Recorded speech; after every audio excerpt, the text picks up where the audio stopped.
all right. How we doing tonight? I am Mike, your ghost host, and I was just listening to that intro, and every time it laughs, that's what it sounds like in my mind. So, yeah, here we are. But anyway, tonight we're going to do a little something different. I did have planned to, I believe it's run episode 3 from the Indiana Sheriff's House and Old Jail, but I'm going to put that off until next week to get something a little bit different this week. This week I'd like to talk about types of spirits, apparitions, ghosts, paranormal experiences, how people see and perceive these spirits, or entities, or apparitions, or ghost people, ghost men, ghost women, shadow people, shadow children, shadow pets. And supposedly, a bunch of experts got together and put a list together. And it's a nice little list, but my only thing is I don't believe in experts in this field. There are plenty of other fields out there with experts all over the place, and I'm not saying that experts don't exist in other forms, but as far as the paranormal goes, I don't believe there are any experts. There are well-versed. There are people that have experienced quite a bit. There are people that can tell you what they've experienced, and in their experience, what it appears to be to them. And pretty much the rule of thumb is if there's a consensus among a group of people that this is how we perceive spirits. Over the years, descriptions and the way eyewitnesses explain things, people have come to use certain terminology, and that's fine. There's nothing wrong with that, and words have been created because I don't think ectoplasm was in any Latin words that I can think of, and I don't even know Latin, but I'm pretty sure that it wasn't. But I'm not going to really worry about that. So there are plenty of terms out there that we have all heard, if we have not used them ourselves. A lot of times there were words that I had to really figure out where they came from. I would investigate that. Back in the day, it was due to encyclopedias. We didn't have the internet, so you had to open up a book and read it. And when I was growing up as a kid, I would be doing my homework, and I'd ask my dad, how do you spell a certain word? And he'd say, look it up in a dictionary. Well, my smart ass would, if I don't know how to spell it, how can I look it up in a dictionary? Yeah, give me a starter here. Give me the first 3 letters and we'll run. We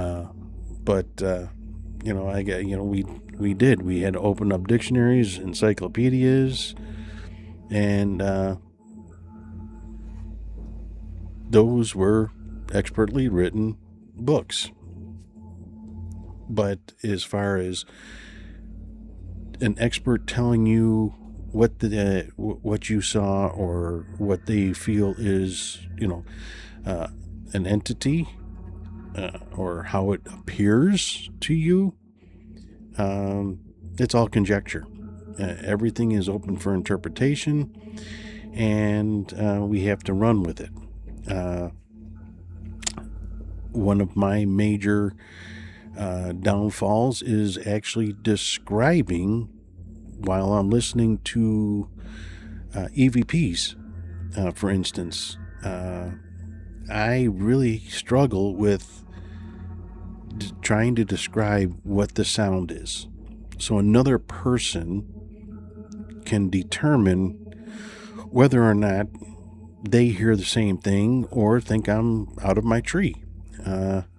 There's a lot of reasons for that, and one of the reasons that I have as far as listening is I have tinnitus. I'm hard of hearing and I have tinnitus. That doesn't help the cause. But with that being said, I can differentiate certain words in certain tones. I hear very limited tone, I don't know what you call it, tone levels. For instance, as far as listening to, and this was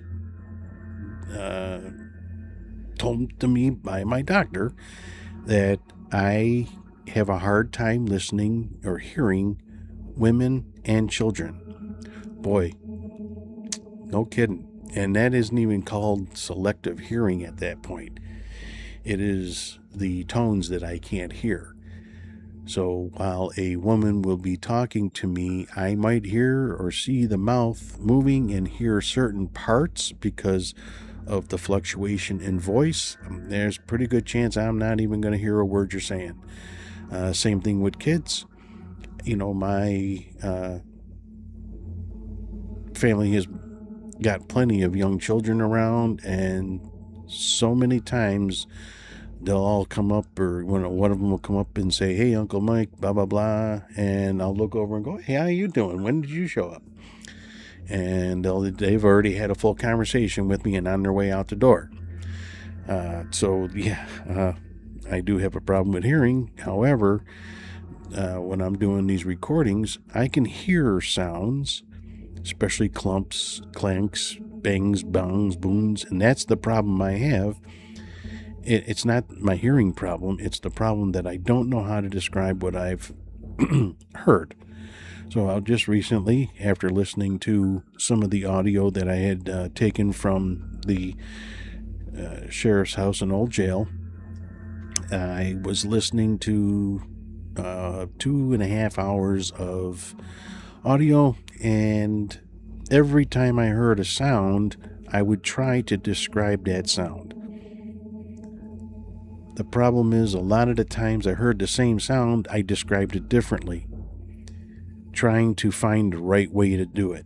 And the reason I can do that here at the house is because I can write it down and say, okay, I can look at all the words that I used and probably pick out one and then rewrite it and do it again and write that same word in, what I feel would be a better word.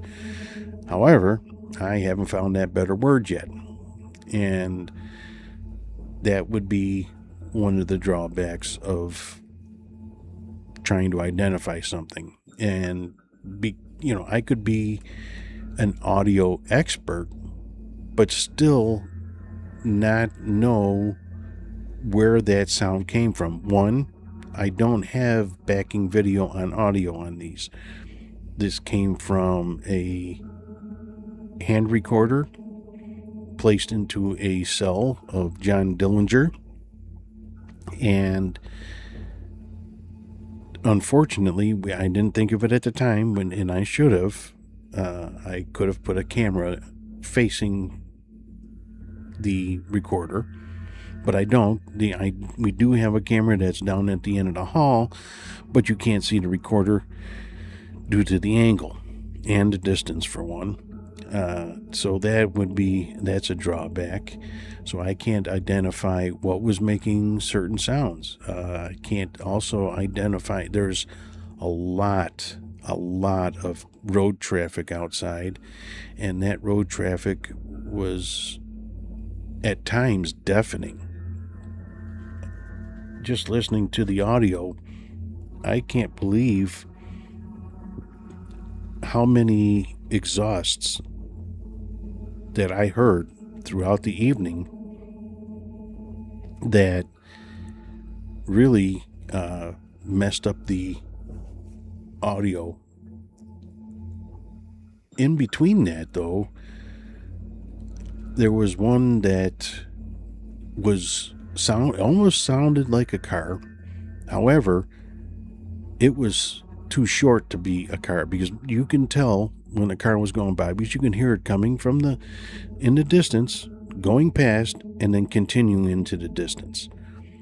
So you knew right away that car, motorcycle. You can almost identify car, motorcycle, truck.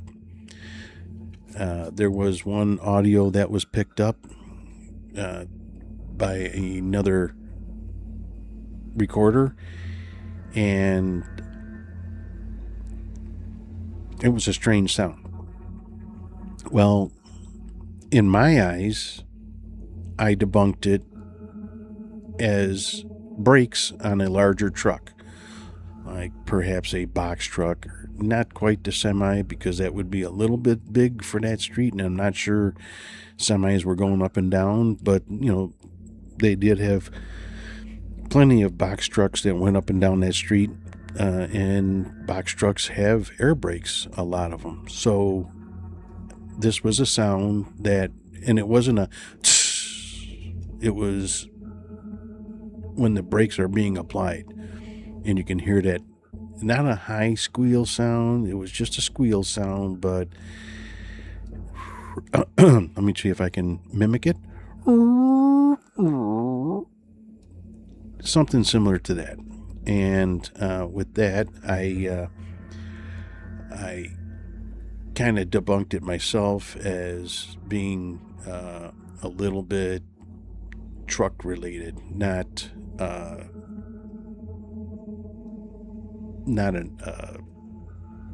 disembodied voice. There was, later in that video, perhaps 45 seconds later, there was some type of communication that was made that I was able to identify as 5 syllables, no, 6 syllables, 5 words. And in my belief, after listening to it about 1,000 times, because it's what it takes for me to actually hear something, I believe I'm grabbing the words real quick. I believe what was said was, I am right behind you. That's what I believe was being said. And, or something to that effect. And again, I commented because, we send it to each other in the team, and to get everyone's opinions on what we hear. So I put my opinion in, and I don't know if it was accepted or rejected, but I put my opinion in, and I'm sticking to that. The more I play it, the more I hear the truck brakes, and that's what I'm running with. Okay, so with that, I'm going to move on along a little bit, because I'm long-winded, and that's actually probably why I'm doing it this week, because I feel the need to talk. And in the past couple weeks, I haven't been doing much talking, so I got to get it out. Not good built up, pent up, conversations inside me. So I'm going to go ahead, and we're going to talk about the types of apparitions and give you a little insight onto them. If you've never heard of them, great. If you have heard of all of them, great. Hope you just enjoy this episode, and I'm going to ask that even if you don't like it, like, share, and follow. At least share it. Let other people not like it. I appreciate that. Any type of sharing will really help me spread my not liked podcast. I hope you do like it, and hope you enjoy it. Listen to me ramble on a little bit here and there. And next week, I will probably go back to doing the Lake County Sheriff's House and Old Jail, because we did get a lot of good footage out of there. It's quite interesting, at least to me, to see some of the investigations that are going on. and know that when we do these investigations, this is real life. This is what an investigation truly looks like. I'm not doing any editing. I am playing the video right from the source, or playing the audio right from the source. And I'm not holding anything back, because I'm not going to feed you something that we don't have. So if it does seem boring at times, no, this is what a true investigation is. Because some people get in their head that they watch these TV shows and they're loaded with evidence every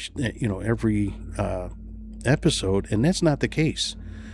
A lot of these times, you'll go out to a place and not get anything. In fact, there was a team just the other day talking about on their podcast pretty much the same thing. They actually went to one place 2 times and got absolutely nothing. And each time the person called back and begged for them to come out because there was activity. And they were getting disappointed, because not that they were trying to find something, but you get to this point where why are you having me come back? I've been out twice already and we haven't found anything. And on their 3rd trip, it was a gold mine. Everything that they didn't get the first 2 trips, they got that and more in the 3rd trip. And that made up for those 2 times that they made out there, so yeah, when I show you these investigations, this is what we go through. Then we have to come home and we have to go through every shred of evidence that we have collected. And that is, well, let's put it this way. If you investigate 3 hours on one recording, you have 3 hours of video to look at. On 2 different cameras, now you've got 6 hours, and so on and so on. So between, in our investigations, a lot of them, go all night long, or at least 2, 3 o'clock, 4 o'clock in the morning. Most of the time we go past the witching hour just to get past it. And there's only been one other time that we've been on an investigation that we stopped at 2 o'clock, and that was because that was our time frame. So, we're there from 5 o'clock in the evening investigating till the wee hours of the morning. And, you're talking 10 to 12 hours worth of video on one camera. Well, we have multiple cameras. We've got hours and hours of camera footage that we have to go through. And that is a huge undertaking.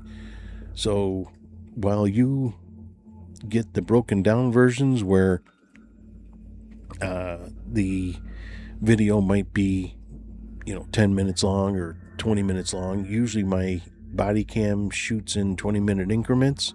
It'll shoot the whole time, but it shoots, for whatever reason, it breaks it up into files of 20 minutes. It's just the way it's made. The other cameras I use, they also do break down the video into half-hour increments. Again, don't know why. It'll play back all at once, but I could stop and, a lot of times it'll stop and then I have to start it again. It'll play, an hour and a half, 2 hours at one time, but for some reason, if I look at the file, it's multiple videos. So, I don't know how that works. And it depends on what card it goes on. Some cards, they go the whole thing, and other cards, it'll break it down. So anyway, I'm going to get off my soapbox and start with the explanation as to what's going on around our world. So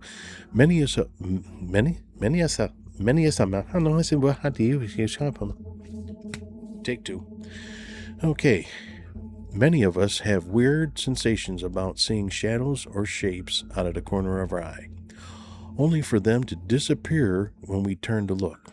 And while you may be one of those people who are not afraid of such paranormal experience, did you ever stop and wonder just what kind of ghostly apparition you encountered. Maybe, like most folks, you didn't even consider that there could be different kinds of ghosts out there. But the fact is, experts in the field have put together a list and definitions of the types of supernatural phenomenon that exists. And it may come in handy, especially if you are headed out on an investigation.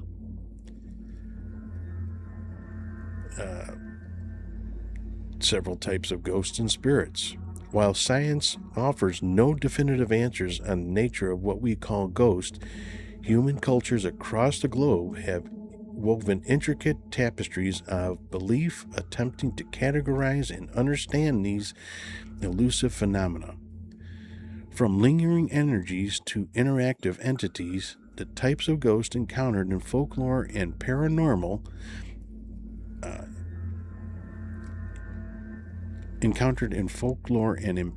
investigations are as varied as human experience itself. Join me as I delve into some of the most commonly reported manifestations, offering a glimpse into the captivating and often unsettling world beyond our everyday perception.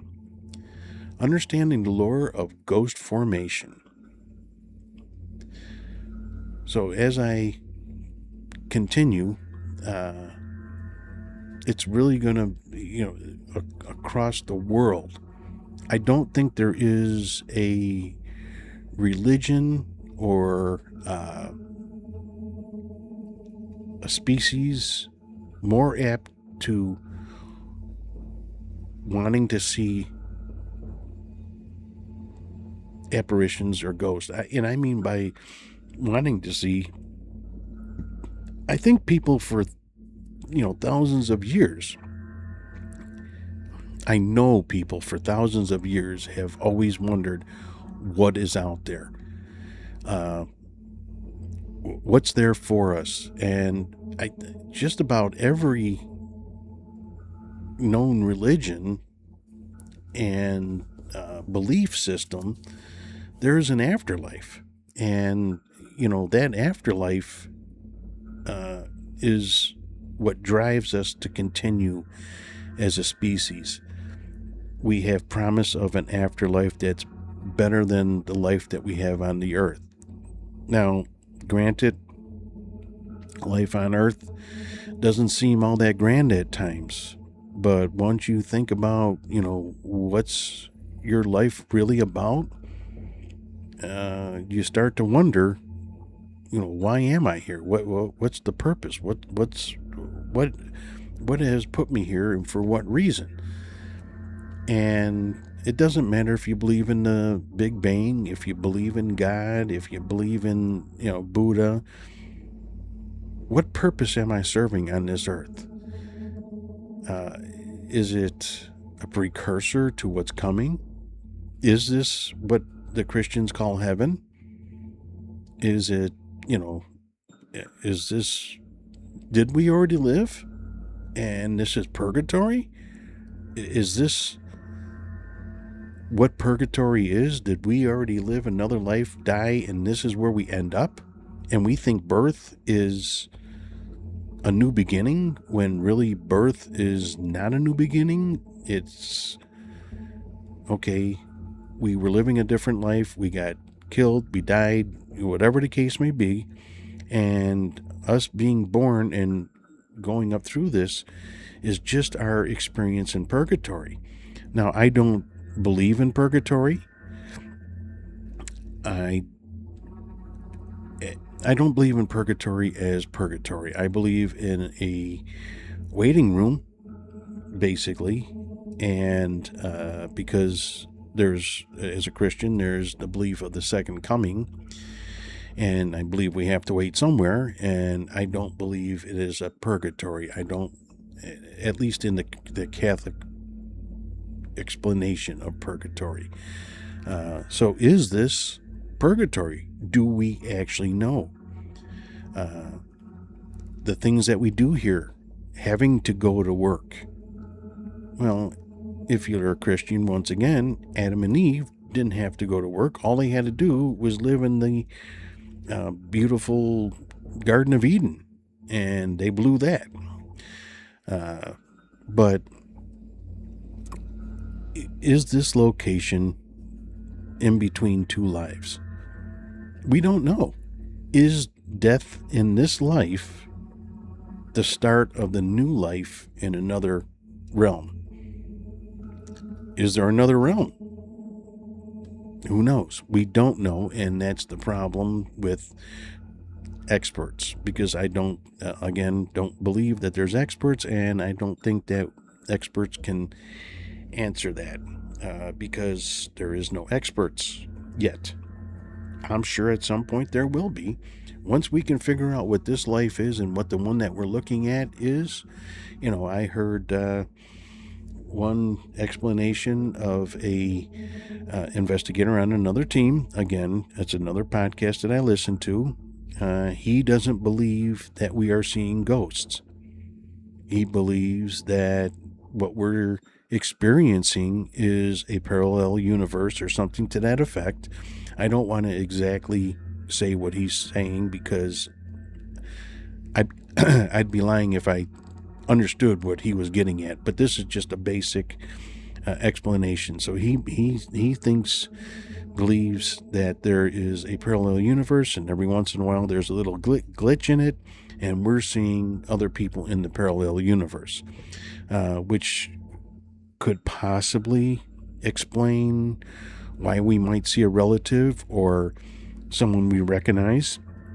Of course, once again, I don't believe in that type of explanation. It's not my wheelhouse. My wheelhouse is that we are seeing past people, family members, spirits that have resided in a home. And yeah, I do believe certain entities can attach themselves to certain objects, where this guy in this team doesn't believe that.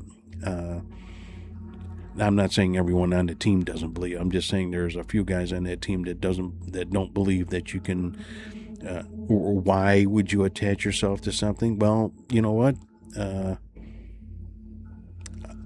There might be something in life that all of a sudden I'm attracted to.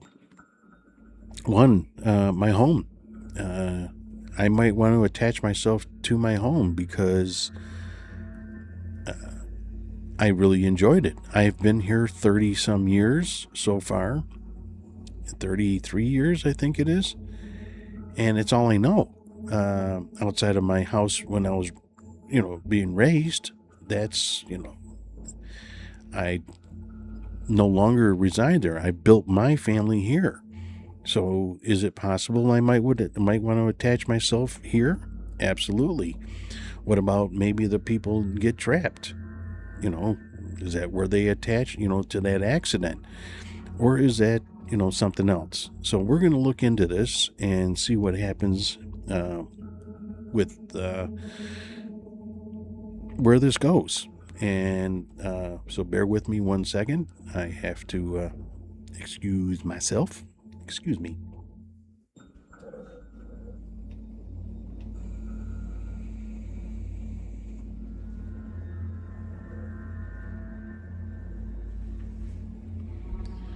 All right, I'm back.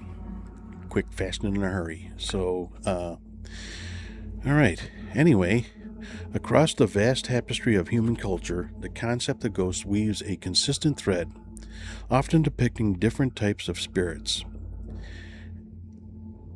as the lingering essence of individuals unable to move on from the mortal realm. And this inability to transition is frequently attributed to unfinished business.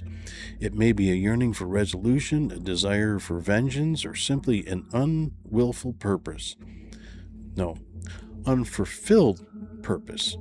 Other types of ghosts are believed to remain due to powerful attachments to the physical world, a beloved home, a cherished possession, or the echoes of a significant life events that bind them to specific locations.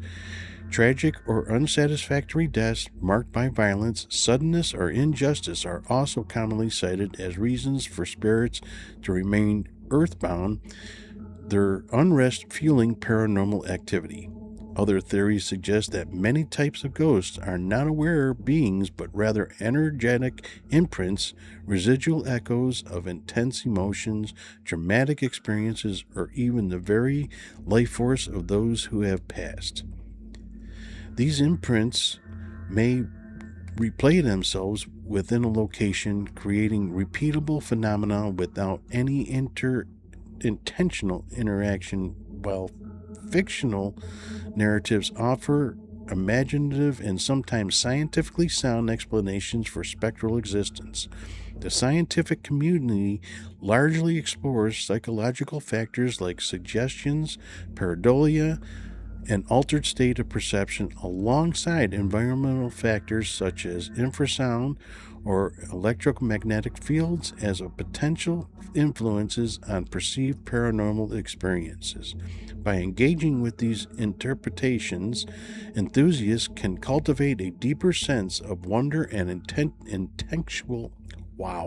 intellectual intrigue and foster a richer appreciation for the diverse beliefs surrounding the types of spirits that may or may not walk among us. So we have several different types of ghosts out there, or what people believe, and one of them is the interactive personality. Now, the most frequently reported type of ghost is that of a deceased individual, often someone familiar like a loved one or even a historical person. These apparitions can exhibit a range of behaviors from friendly to unsettling and may manifest their presence in various ways. These types of spirits might become visible, speak or make sounds, physically touch you, or even produce recognizable smells like perfume or cigar smoke. According to some paranormal experts, these types of ghosts retain aspects of their living personalities and can experience emotions. Their appearance are often interpreted as visits meant to offer comfort or convey important information, suggesting that sighting of a lost one could be a response to your desire or need to see them. Now, that's what I was talking about earlier with how we perceive apparitions. When I experienced my first ghostly experience, I believe that what I saw was a mist of what my wife's aunt was. Now,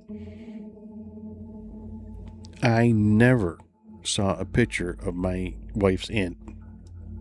Even living at the house that she lived in, there were no photographs.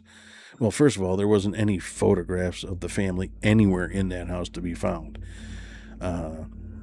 Not a single picture was hung on the wall.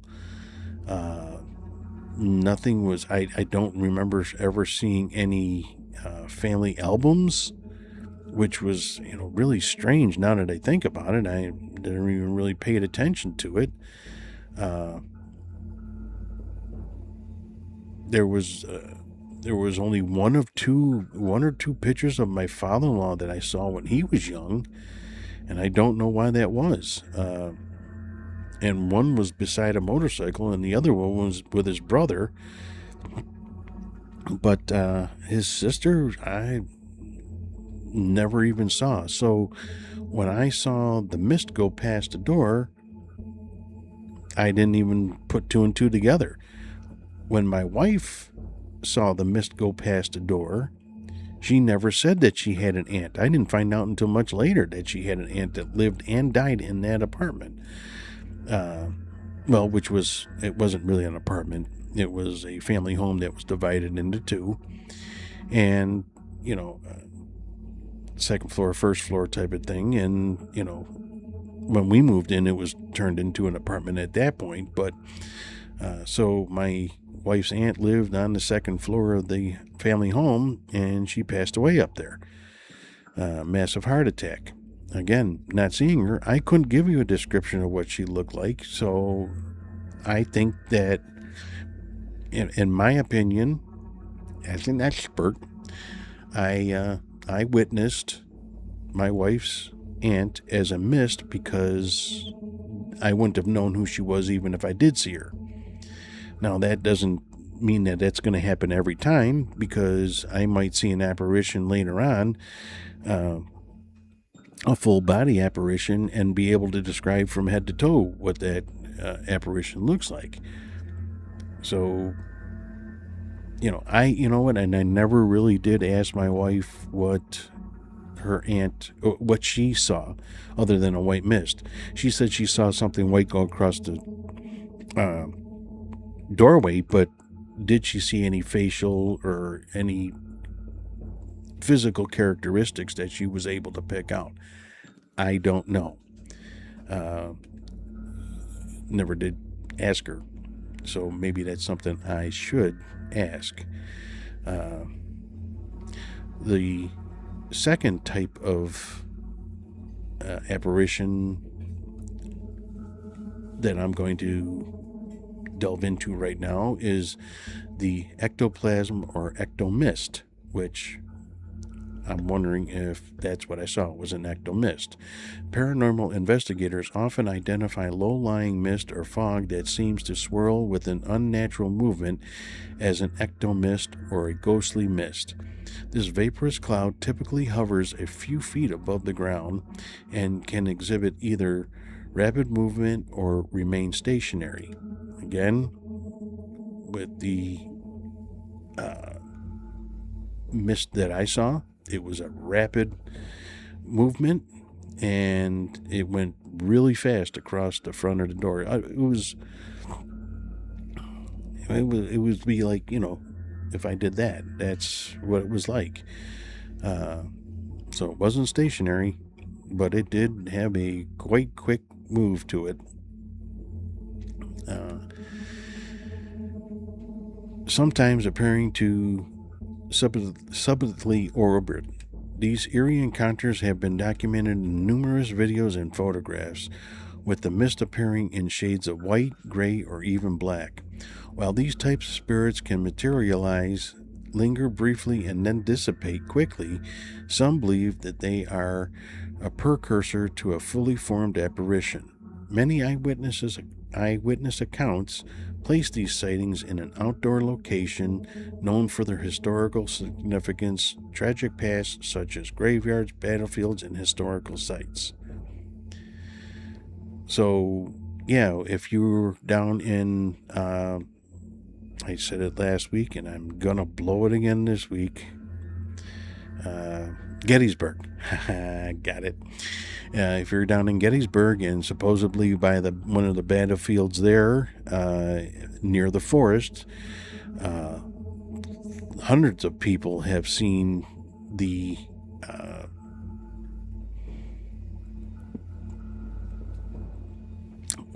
soldiers walking through the forest. Now, I've heard descriptions of walking through the forest left to right, right to left, kind of going through, how you would see them back in the day going through the woods like you would any military movie, especially with jungles or forests, how soldiers break up through that's how they see these people walking. There was one report that I remember of the soldiers walking out of the forest, coming directly at the person in the battlefield, wide open battlefield. The forest was straight ahead of them. There was probably 100 yards between them and the forest, and this group of soldiers was walking out of the forest onto the battlefield, coming at them. So it wasn't going across their view, it was coming directly at them. So originally, I guess it looked like a few soldiers. Then they were able to see the whole entire line of them, and what they were doing other than marching, I don't know. I don't know if there was a drum, if there was a flagger, I don't know. But that was one of the descriptions. And But there's hundreds of those actual same sightings, and it's the same story over and over again, down to the uniform. And I know Union and Rebel uniforms were only slightly different, and sometimes even not even worn. So, not every one of the soldiers actually had a uniform. So that might have worked out, excuse me, for the better for them. Especially they can say, hey, I'm a Union soldier, and get away with it if they're not in uniform. Maybe they'll let them live. Excuse me again while I take a drink. Once my Gab box is just a little dry. All right, so the next one that we're going to take a look at is poltergeists, which I like. I like them. They seem scary because of the movie, but, I don't know of anyone that's been injured terribly because of a poltergeist, but I like the term and I like the words. I'm very excited about the words. All right, the term poltergeist, meaning noisy ghost, is widely recognized and associated with particularly disruptive form of haunting. These types of spirits are characterized by their alleged ability to physically interact with their surroundings, such as moving or knocking over objects, creating loud noises, and manipulating the environment. While often familiar in popular culture, poltergeist activity is considered a rare and, for many, the most frightening type of haunting. Manifestations can range from loud knocking and flickering lights to slamming doors and even the mysterious outbreak of fires. A particularly unsettling aspect is the tendency for poltergeist phenomenon to begin subtly and then gradually escalate in intensity. Although these types of ghosts are often harmless, these disturbances have been known to become dangerous. Some researchers propose that poltergeist activity may be an unconscious manifestation of energy controlled by a living individual. Regardless of the explanation, poltergeists continue to captivate the interest of paranormal enthusiasts, experts, scientists, and simply the curious. So, I've never witnessed a poltergeist, or have I? I don't know. We do the flashlight experiment quite often. And with the flashlight experiment, it's quite astounding that we actually get good responses from it. We ask a particular question, we get a specific answer. Or I shouldn't say specific, we get a light answer. And what I mean by a light answer is, if you're here, turn on the light. Light comes on. Okay, if that was you, turn it off. Light goes off. If you're a male, turn the light on. If not, leave it off. You're a female. Okay. We get a lot of good responses. If you're a child, boom, all this stuff happens constantly. Is that poltergeist activity? It's hard to define because it is manipulating something. Is being touched by an entity poltergeist activity? Again, I'm being manipulated some kind of way. I was being touched, scratched, knots in your stomach. You feel ill or you're lightheaded, you have to leave. That's a manipulation. So is that a characteristic of poltergeist activity? And like this says that poltergeist scientists feel that a lot of poltergeist activity is actually manifested from the person that is experiencing it. Now, if you watch the movie Poltergeist, you'll get a complete different feeling. And of course, it's made for movies, so the poltergeists are considered evil. And not really, I don't know if they really did consider it evil or not. And the reason I'm saying that is, well, in the movie, they built the home on a Indian burial ground or a cemetery of, excuse me, some sort, and it was the angry spirits of the people that were buried there. Well, they're letting themselves be known, and with the poltergeist activity, they not just, maybe they weren't being heard. Maybe they wanted to be heard, and the only way for anyone to actually listen is by stacking tables on the chair, or chairs on the tables, and stacking plates and books in the middle of the room, and moving things around, and this, that, and the other. So, stealing Carol Ann. Now, that part I don't believe, but, poltergeist activity is reported all the time. I don't think that I could manifest it. I don't think I have the energy to be able to manifest plates being stacked, especially neatly. So I believe it is a spirit. Again, my belief, I'm not an expert, I'm not a scientist, I am simply curious. But my belief is that it's a entity or spirit that wants to be known for whatever reason. Maybe there's a buried treasure in the house. Maybe there's paperwork alluding to their, maybe they were accused of something negative and there's proof and they want to be resolved of that and what have you.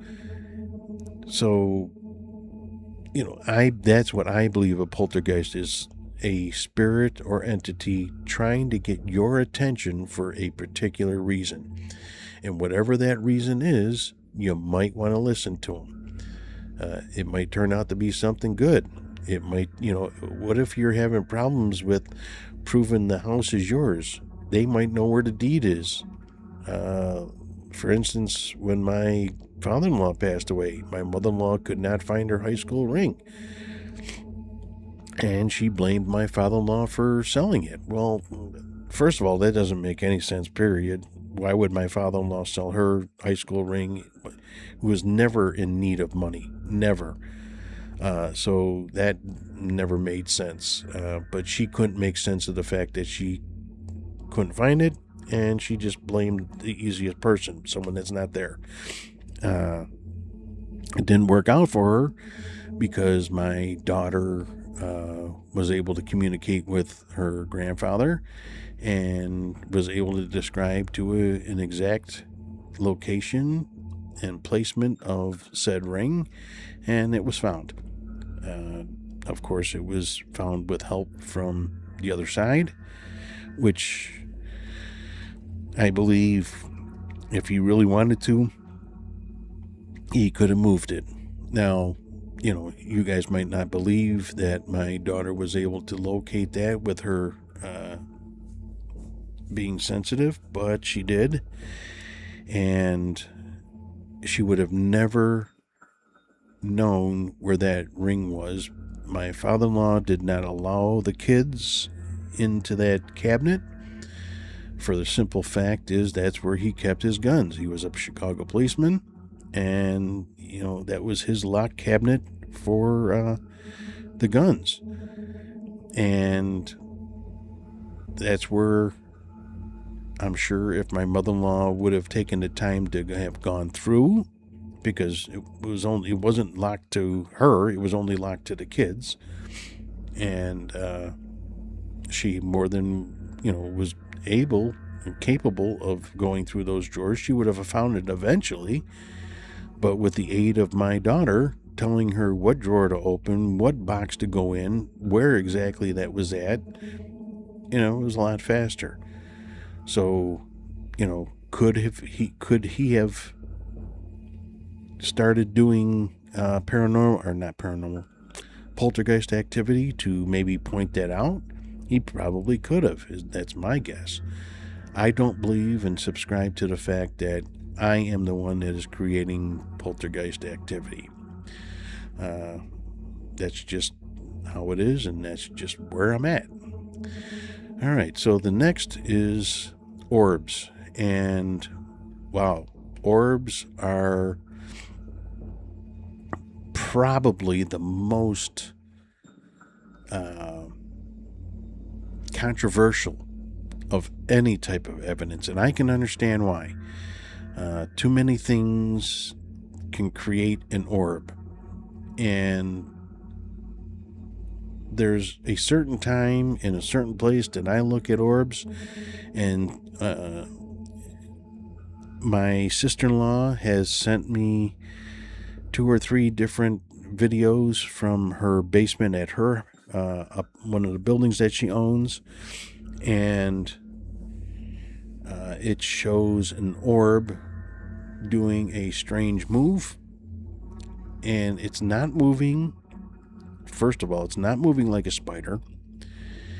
Second of all, it's not moving like a dust particle.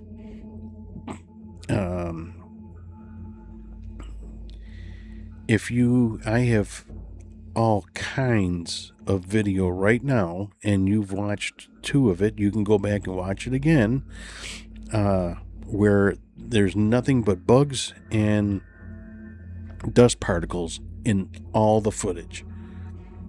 Study that, and perhaps next week, or maybe the week after, I'll try to remember to do it next week, to show you the difference between that footage and the footage from my sister-in-law's building.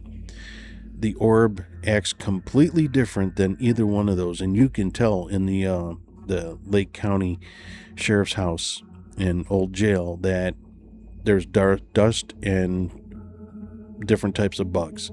It is so easy to tell. Now, in the videos that I'll show you from my sister-in-law's, it's completely different. Acts completely different than all the other things.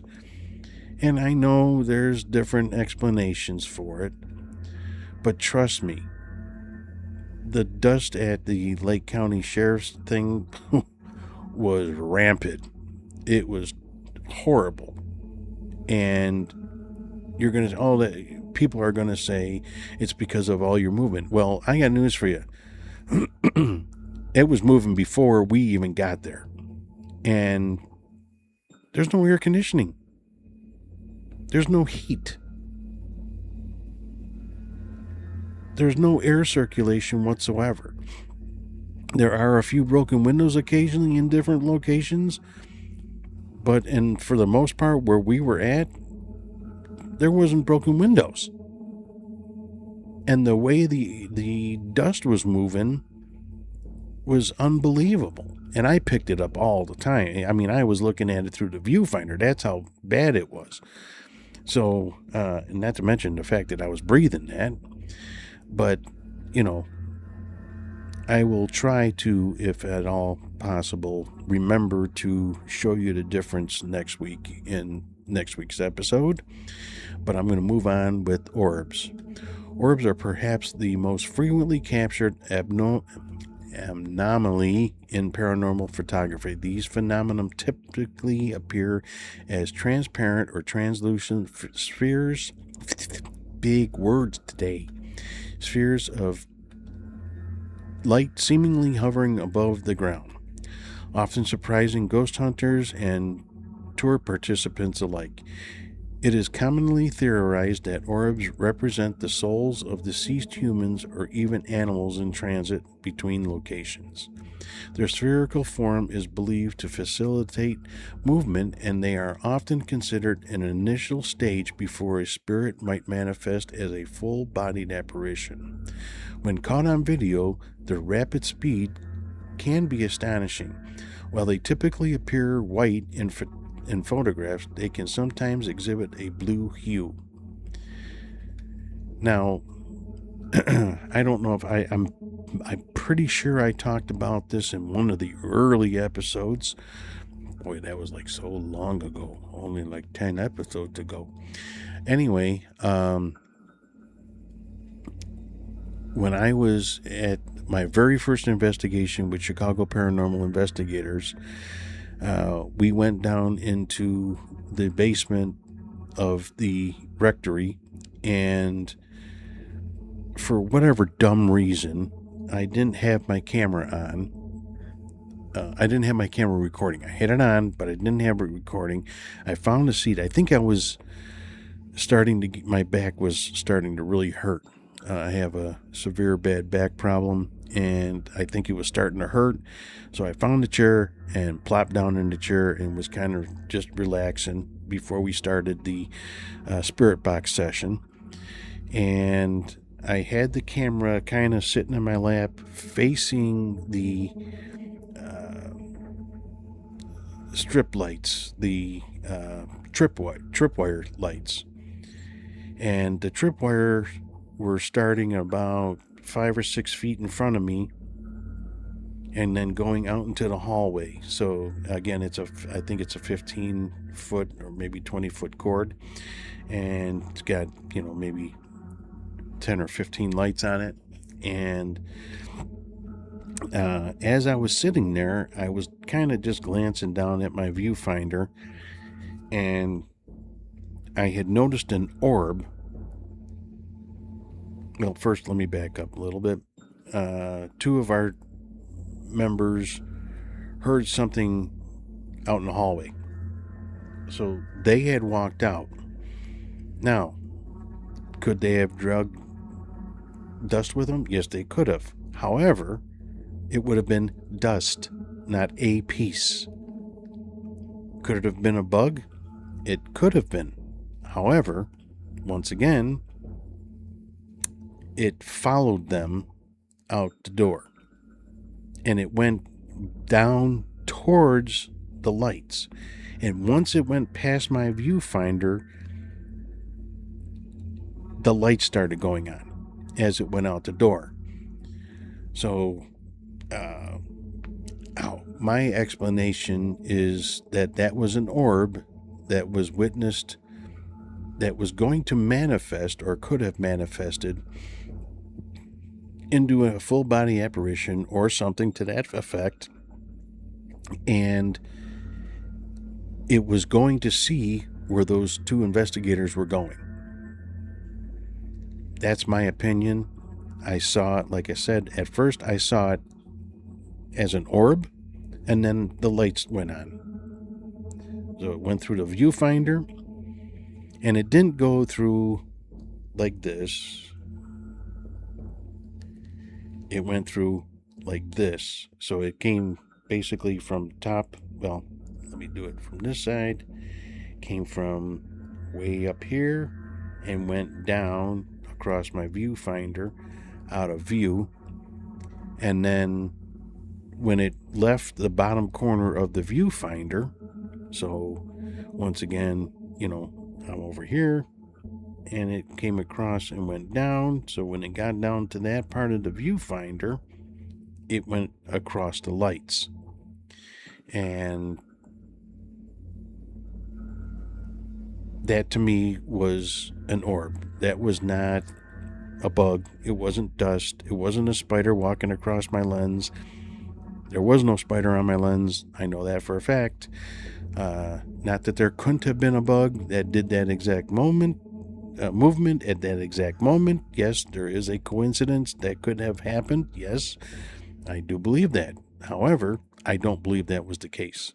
I believe it was a true 100% orb, because if I would have recorded it, you would have seen that it was it was bright, but yet it was completely translucent.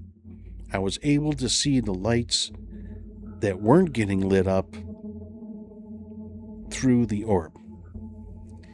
And it didn't move that fast. It just went nice and easy across my viewfinder, and I was watching it. So I do believe that could be a real thing. Orbs can be real. Not every orb is real. I believe that for the majority of the orbs out there, the orbs that we see on a regular basis, a lot of that, probably 95%, if not more, is probably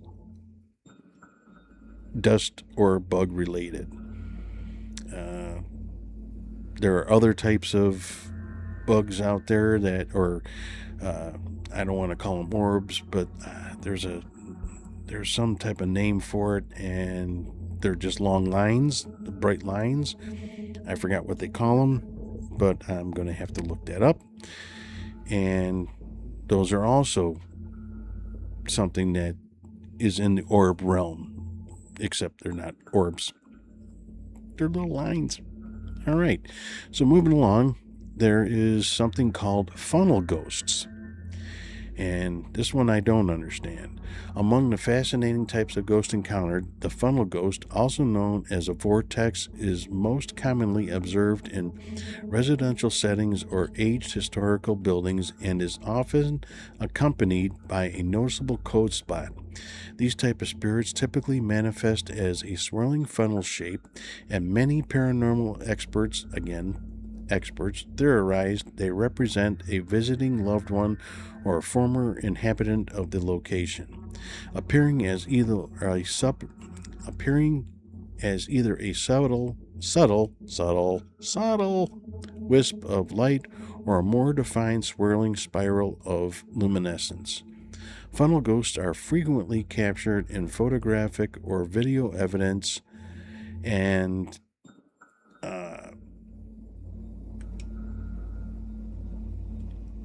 pictures. Wow. Problems there. All right.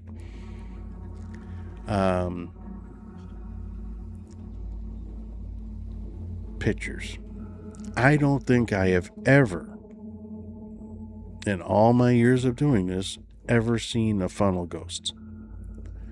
I don't know what expert wrote this one, but I don't think I've ever...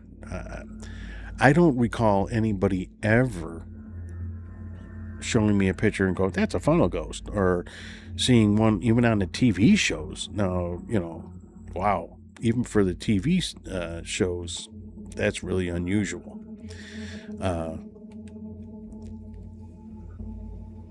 That's a weird one.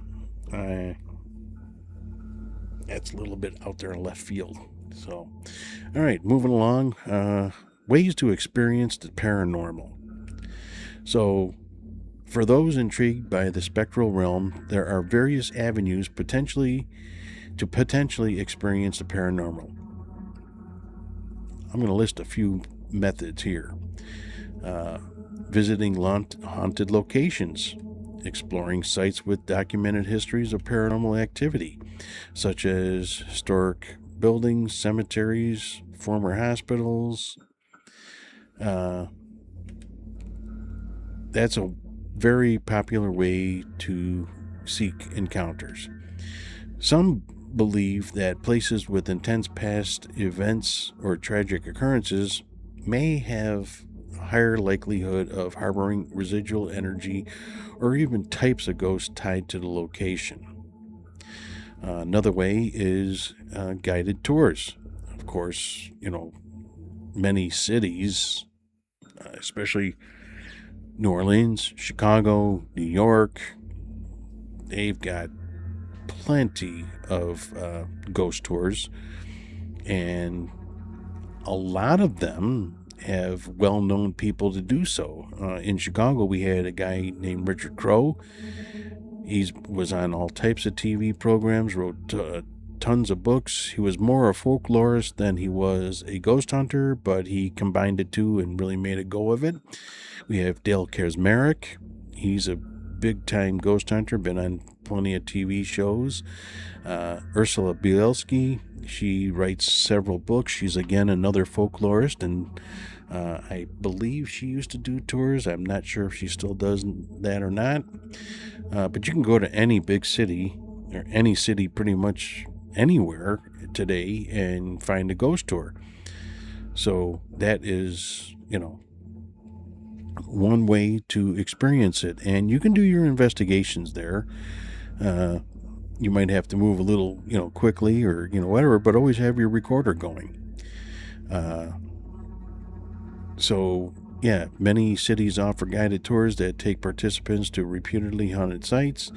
These tours are often share local legends and historical context, sometimes incorporating basic ghost hunting techniques and equipment.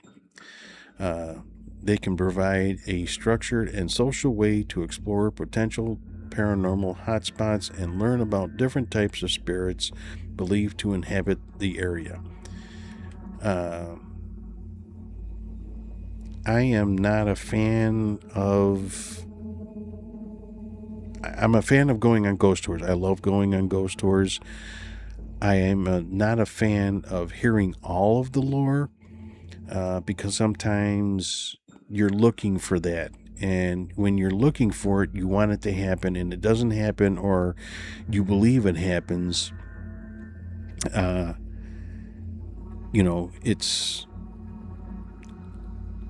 It could be disappointing, and it could be a letdown if you're expecting something.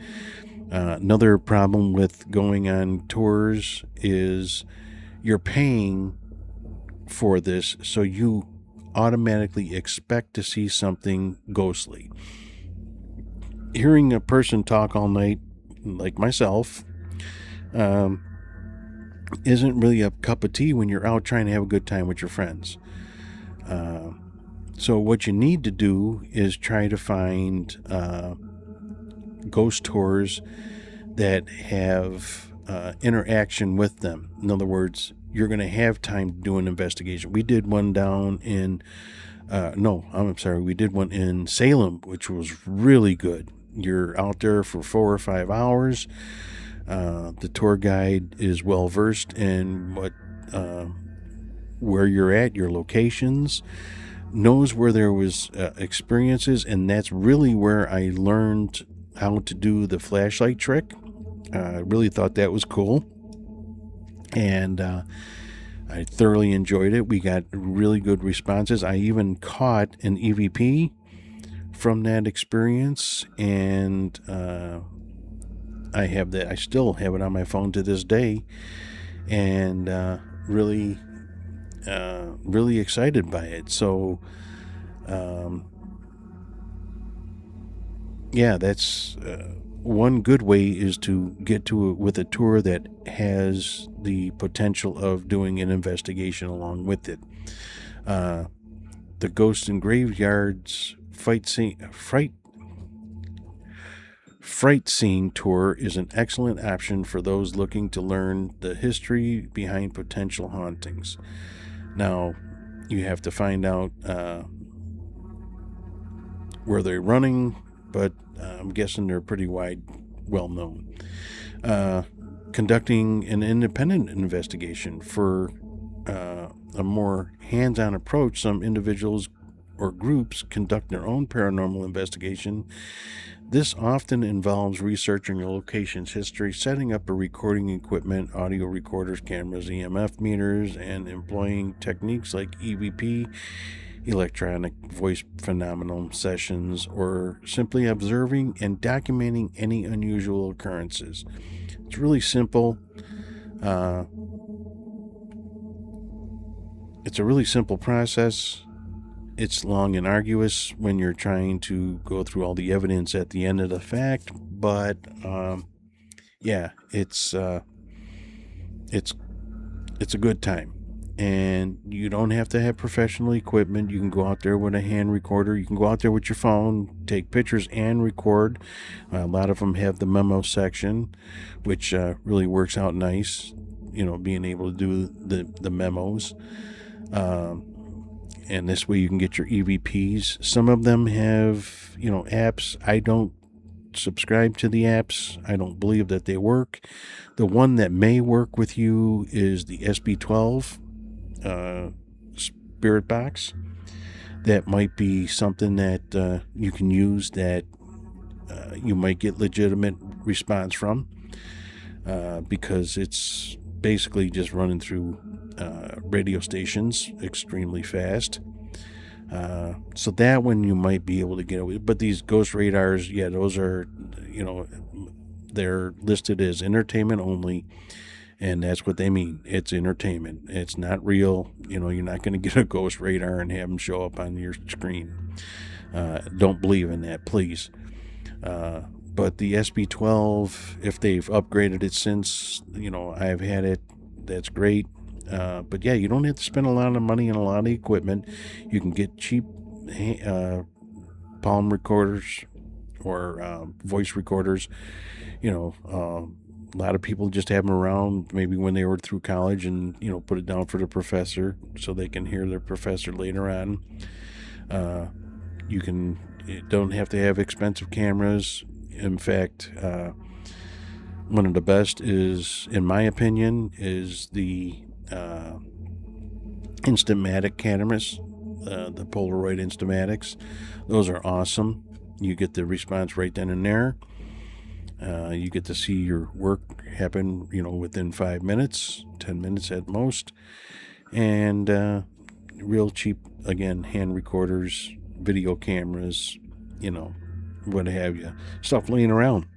You can, a lot of people have those handheld thermometers. You can buy those dirt cheap now on Amazon, Harbor Freight, Menards. They're really not expensive, $35, whatever. So yeah, you can go out there with a group of friends and have a good time. Just make sure you have permission. That's all I'm going to say.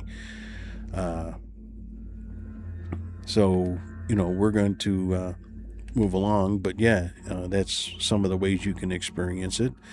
I'm going to ask you to refrain from doing your own home. That's not always a good idea because you don't know what doors you're going to open and you don't know really who you're talking to. At the end of the day, you want to be able to be comfortable in your own home.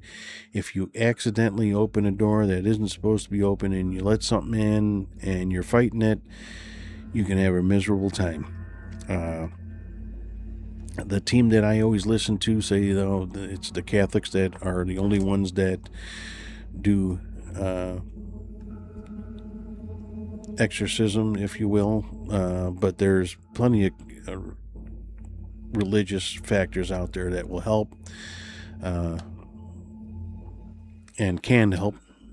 But, you got to find them, and it's not easy. And while they're right that the Catholics actually probably do the most, it's really hard to get the Catholics involved, especially if you're not Catholic. They prefer their own people, understandable. They will do it, but it takes a lot to get them out there especially if you're not Catholic or not part of their parish. So be careful. Don't usually do investigations in your own home because, again, you don't know what you're going to open up.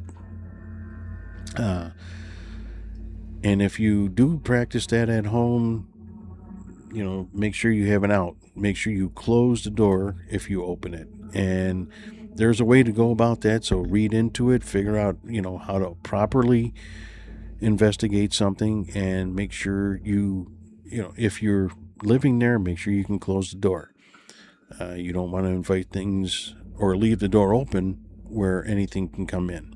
You might be talking to the right person at the right time, but you leave the door open and that person goes and someone else takes its place.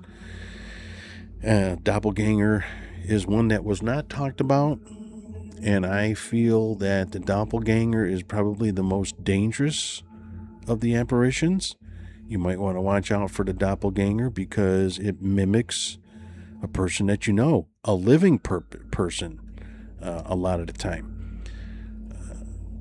Not only can it mimic a dead person, but it can mimic the living. And that's what's scary. There's a story, and I'm just relaying this story. I didn't create the story. I don't know the person. I'm just relating the story that this is documented by the husband and I think another couple. This husband and wife and another couple got together, went out to dinner. The thing is, the wife was on I think it was a business trip that the wife was on, or, just maybe a trip by herself. And the husband came home. She was home. They called up their friends, said, hey, let's go out to dinner, blah, blah, blah. They go out to dinner. They have a regular dinner with the other couple. They get done. They go home. They have lovemaking session. Goes to sleep, only to wake up to his wife gone out of the bed and a phone call saying, why aren't you here at the airport picking me up? How do you explain that? First of all, you've got 3 people sitting down to dinner with this other person that isn't the person. The husband goes home and makes love to his wife that isn't his wife, which that happens all the time, but this he believed to be his wife. The couple that he was with believed she was his wife. They did notice something different about her, but they figured it was jet lag. Didn't really put much, credibility into it. And just, okay, yeah, she's tired. Big deal. I'd be tired too if I was traveling all day or, whatever. So, here we are. Doppelgangers are dangerous things. Can be. I mean, he could have lost his marriage. The only thing that saved his marriage, and the wife tells the story, is the fact that the other couple collaborated his story. That's the only thing that saved their marriage, other than the fact that, he didn't get this doppelganger pregnant, we hope. But anyway, that is one that wasn't brought up by the so-called experts that I'm kind of concerned about. Doppelgangers, they scare me. And I don't mean I'm afraid to go running away from them. I'm afraid of what they can be capable of. Sounds all fun until someone gets an eye put out. All right, so understanding the purported characteristics of different types of ghosts, such as poltergeist or residual hauntings, can inform the investigation methods used. Using paranormal investigation equipment, various tools are marketed for the paranormal investigation, including EMF meters to detect electromagnetic field fluctuations, infrared thermometers to identify unexplained temperature drops and or raises, REM pods, proximity sensors that trigger alarms. So a REM pod, if you're not familiar, REM pod is various different shapes, but it has, most of the time, it has an antenna, and I showed it in one of my equipment used episodes. And the closer you get, the alarm goes off. So if you get close to the antenna or touch it, it will go off and say something's touching. I have cat balls, no peeking, that will light up, and they don't make any sound, but they do light up.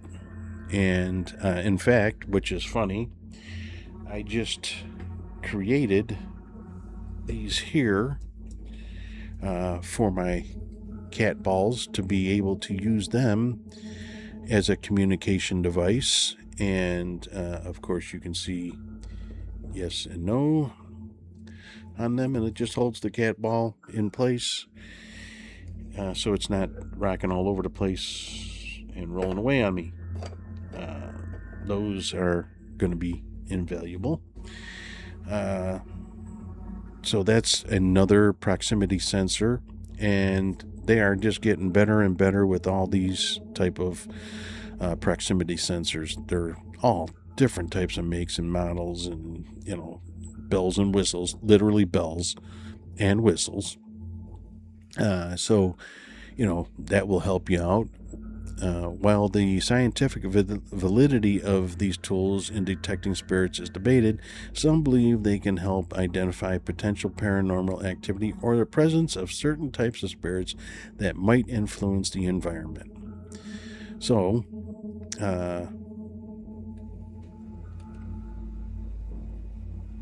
it's none of that is proven science. None of it.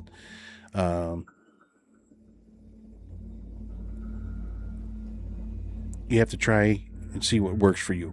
For me, EVPs are great. The flashlight responses are great. Even those tripwires, I love them. They really seem to work well. Laser grids, I love using laser grids, to see if anything moves through the laser grid. And we had that experience at the Divine Savior Church, where we actually saw something break the lasers going into a hallway. Of course, we didn't pick up anything on camera, but we did see movement through it, which was kind of cool. And it was approximately anywhere from the floor to 4 or 5 feet high. So yeah, that was kind of cool. I think it happened once or twice while I was there, and I was glad to see that. Some of the other ways to experience the ghostly realm is participating in seances or spiritualist gatherings. In some spiritualist traditions, seances are conducted as a means to communicate with spirits. These gatherings often involve a medium who attempts to bridge the gap between the living and the dead. Beliefs about the nature and behavior of different types of ghosts often inform the practices and interpretations within these sessions. Yeah, I'm not a great big believer in doing seances. Again, unless the medium or the sensitive is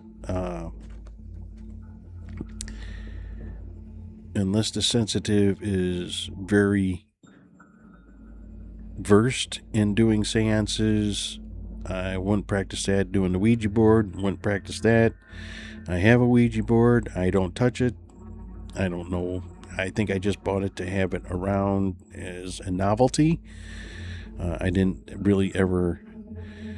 I think I pulled it out of the box once, and it's been in the box ever since. In fact, I think the planchet's even gone. I don't know. But yeah, that's not something that I like to mess with. It's not that I'm afraid of it. I'm afraid of me messing up and not being able to close the door that I open. That, again, is the most important part of any type of ghost hunting that you do. If you open a door, close the door. If you don't even think you open the door, close one. Close the door anyway.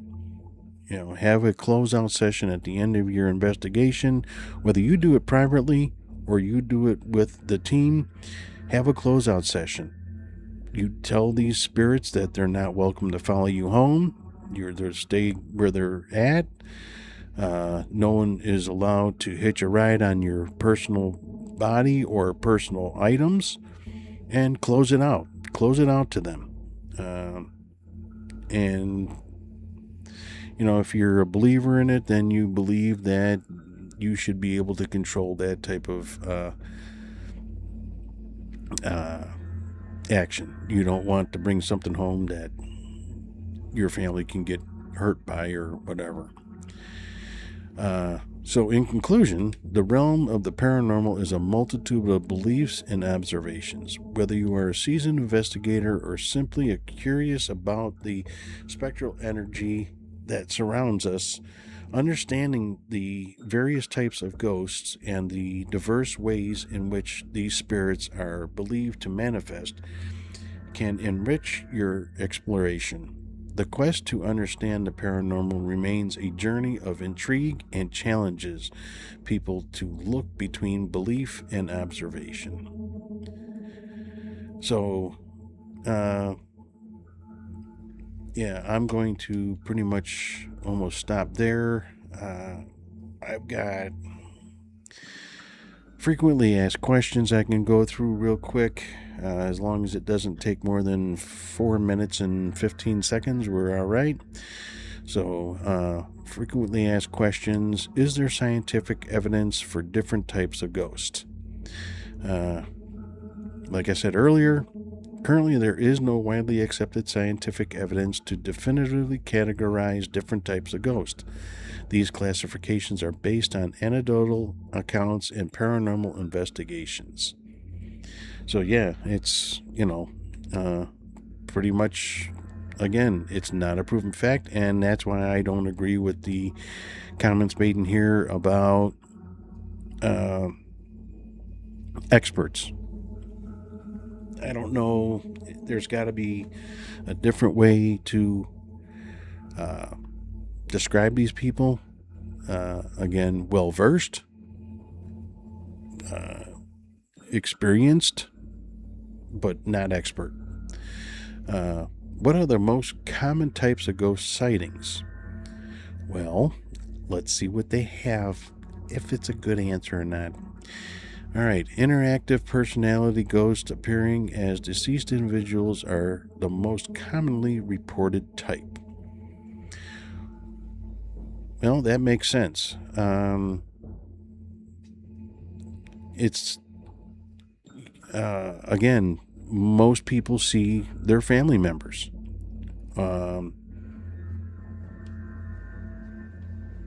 I shouldn't say most. A lot of people see their family members, and that's to be understood, especially after a recent death,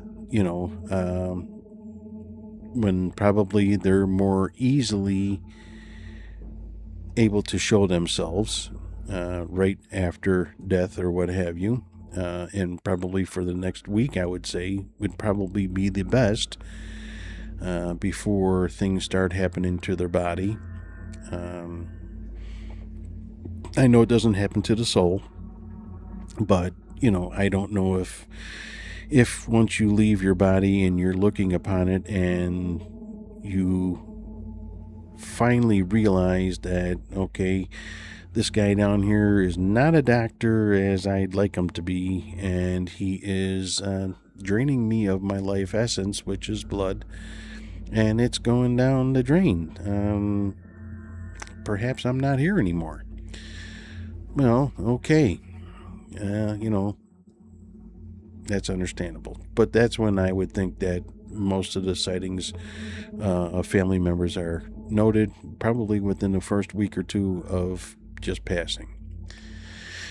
All right, so why do ghosts haunt certain places and not others? Well, we don't know that. We don't know that every location on this earth isn't have some type of spirit.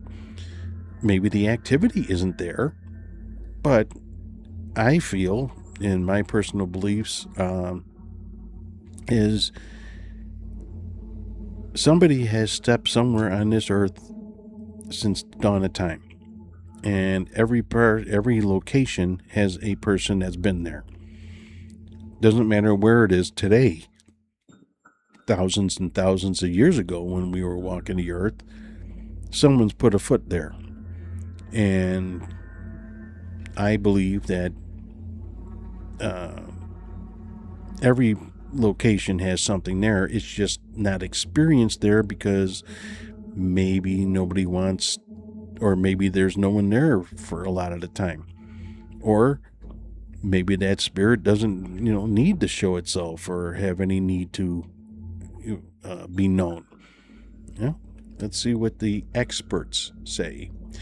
Locations may become haunted due to emotional residue. Okay, I get that. The stone tape theory, where intense emotional events imprint psychic energy that replays repetitively as residual hauntings. Alternatively, intelligent hauntings involve conscientious spirits tied to places significant in their lives due to attachments or unfinished business.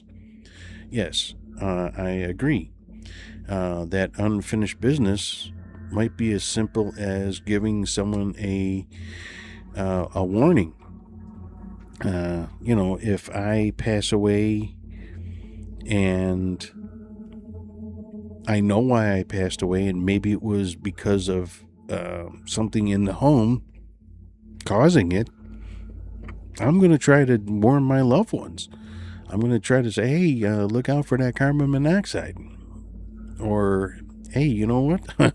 That first step down the stairs, that's a doozy. Look out for that. And people get pushed, shoved, kicked. Why are they doing that? Well, maybe that's because they're trying to push you past something. Maybe if you would have stepped out that door and stepped onto that first board that you were going to step on, you would have gone through. We don't know until that apparition, spirit, family member pushes you, you've overstepped that board and didn't go through it. Or knocked you out of the way of an incoming car. You don't know. So, yeah, a lot of different thoughts in that pattern. How could you tell if a place is haunted? Okay, well, signs of a haunted place include unexplained sounds, knocking, voices, sudden cold spots, moving objects, shadows, or apparitions, flickering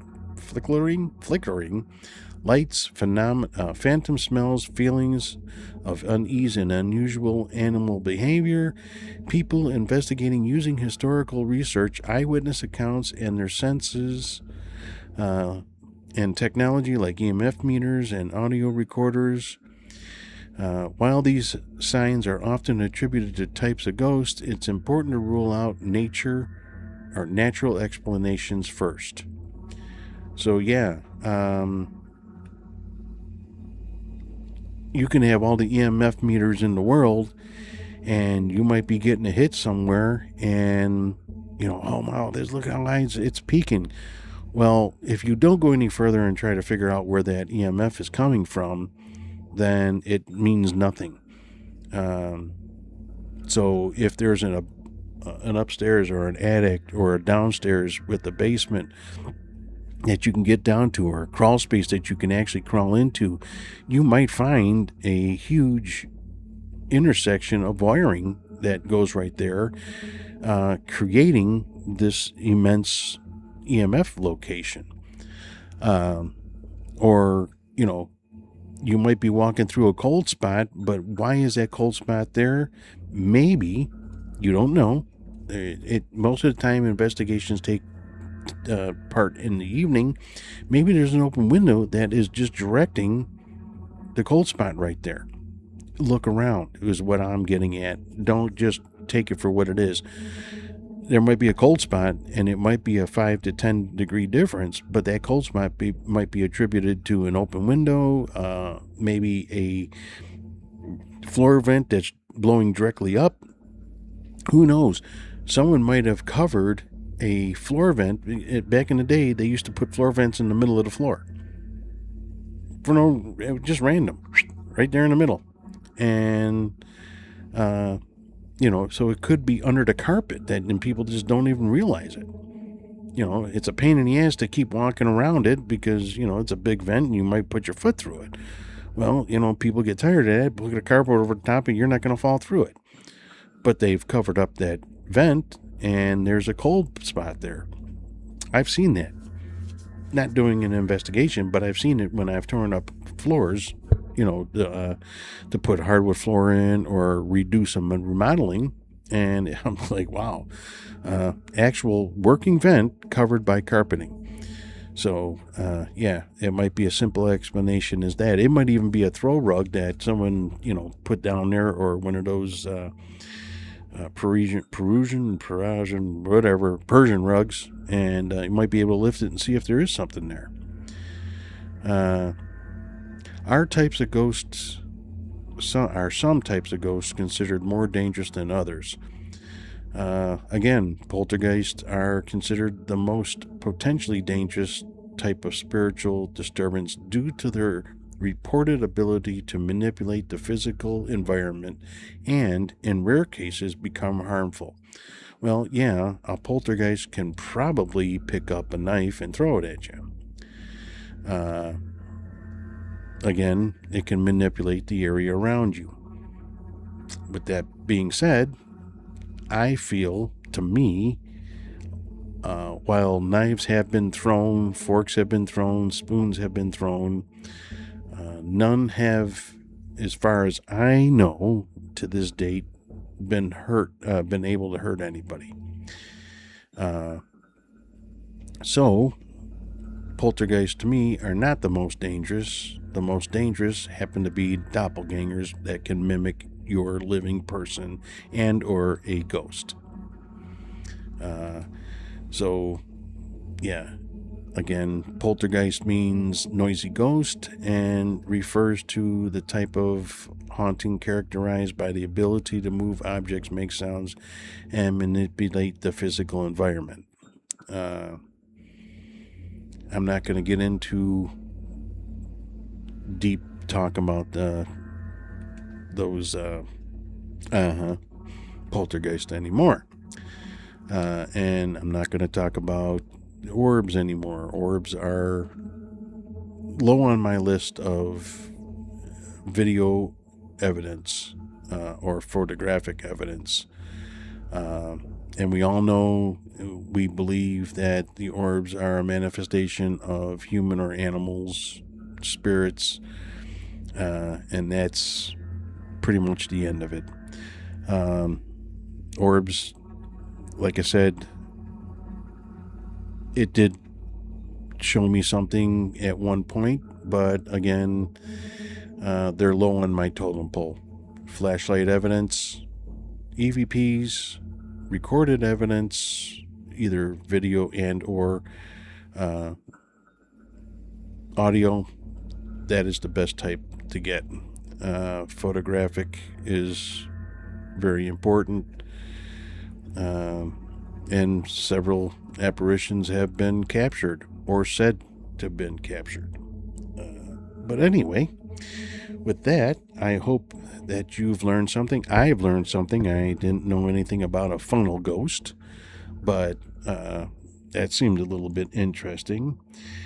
But for your ghost host, I'm going to say good evening, thank you, and please like, share, and follow. Check us out on YouTube and all your favorite podcast platforms.